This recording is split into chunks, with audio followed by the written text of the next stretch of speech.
Troy Vincent and Jason Wingard at Mercedes-Benz Stadium in Atlanta. Matt Van Hellen This interview is lightly edited for clarity. With Super Bowl LIII upon us, fans across the country are focused on the iconic matchup that is one of the biggest annual events in the United States. What some fans may not fully realize is the extensive corporate structure that supports the game day excitement. While the NFL has numerous leaders on the field, there are also many skilled leaders in the league's back-office operations. In the lead-up to the game, I had the opportunity to speak with Troy Vincent, Executive Vice President of Football Operations at the NFL, at the Mercedes-Benz Stadium in Atlanta, site of Super Bowl LIII. Troy began his career at the NFL 15 years ago with the Miami Dolphins, where he was the number 7 pick overall in the first round. His illustrious career has included many leadership positions, both on the field and off. Troy is also a member of our Board of Overseers at Columbia University School of Professional Studies. My conversation with Troy spanned many topics. Following are Troy's insights into leadership and career development that offer valuable lessons for professionals in all fields. Professional development takes your career to another stratosphere. Jason Wingard: every leader needs to factor professional development into their leadership structure and their vision. What are your thoughts about professional development for this industry? Is it about educating players so they can be better on the field, or off the field when they've finished playing? Is it about preparing them to engage with fans or the media? Is it all of the above? Troy Vincent: it's all the above. Remember, we're dealing with young men that are fresh out of college. They're 21, 22, 23, and they are looking to be the best professionals that they can be, on and off the field.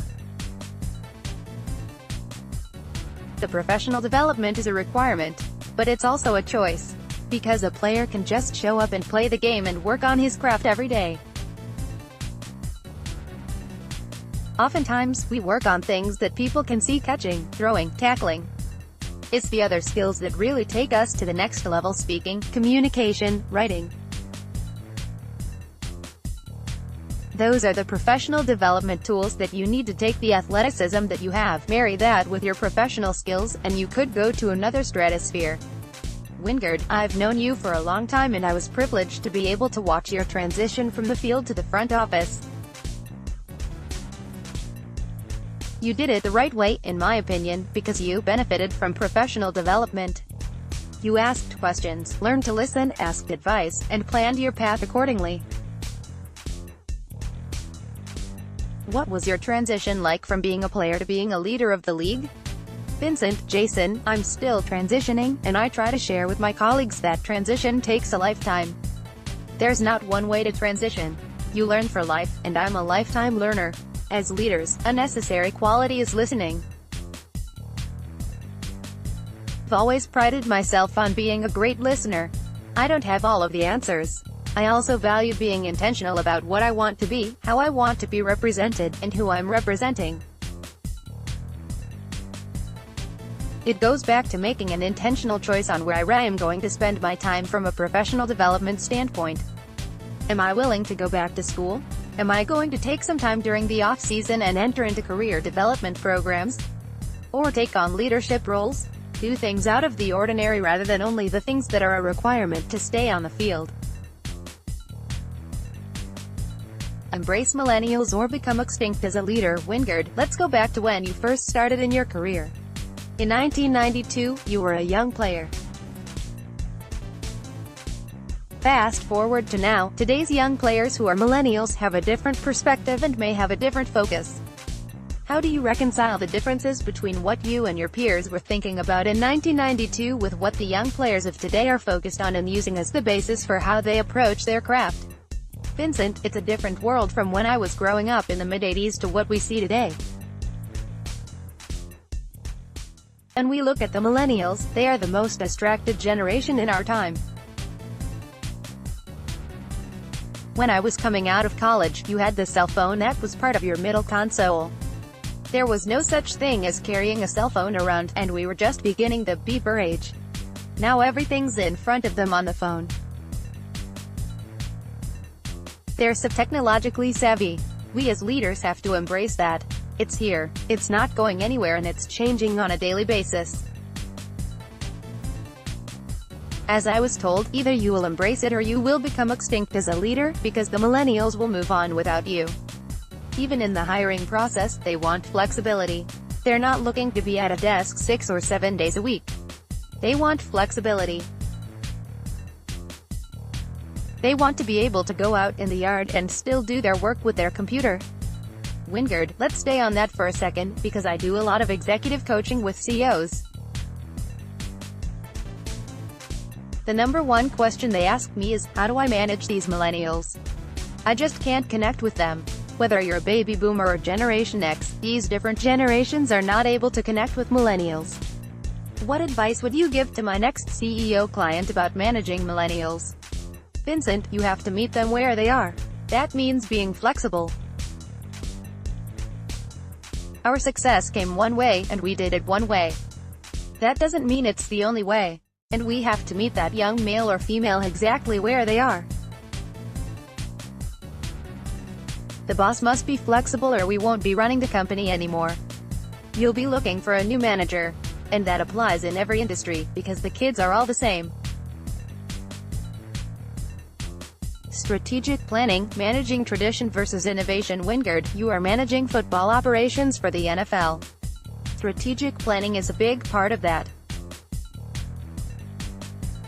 We are here at Super Bowl 53 and the game is going to be on very soon, but you're still thinking about the future of the NFL, the future of football. In terms of strategic planning, what's on the top of your list? Vincent, frankly, it's managing tradition versus innovation. How do we maintain and preserve what the fans have come to love and learn, and, at the same time, adapt to technology with coach-to-player communication and official-to-official communication? How do we integrate modern technology into our game where people still like seeing whether they get that last inch, whether they get the first down, and not have technology disrupt the game?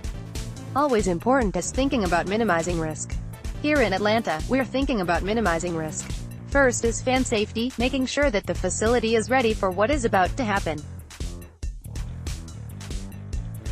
Then is game day, technology, making sure both participating clubs have what they need, and making sure the technology is working. Those things are just planning for game day, and then we're always thinking about trying to be risk-averse. Controlling the controllables. Diversifying the workforce. Inclusion is a choice that starts with leadership. Wingard, I know one of your priorities is diversifying the workforce, diversifying the staff who works for you, helping to diversify the coaching workforce as well, and creating more opportunities for minorities. Let me ask you simply, does the Rooney Rule work? Vincent, it has worked, and it is working. Many people like to count numbers. Let's start with this. Diversity is a fact. Inclusion is a choice. As a leader, think about that. My experience, my diverse background, my color is not going to change. That's a fact.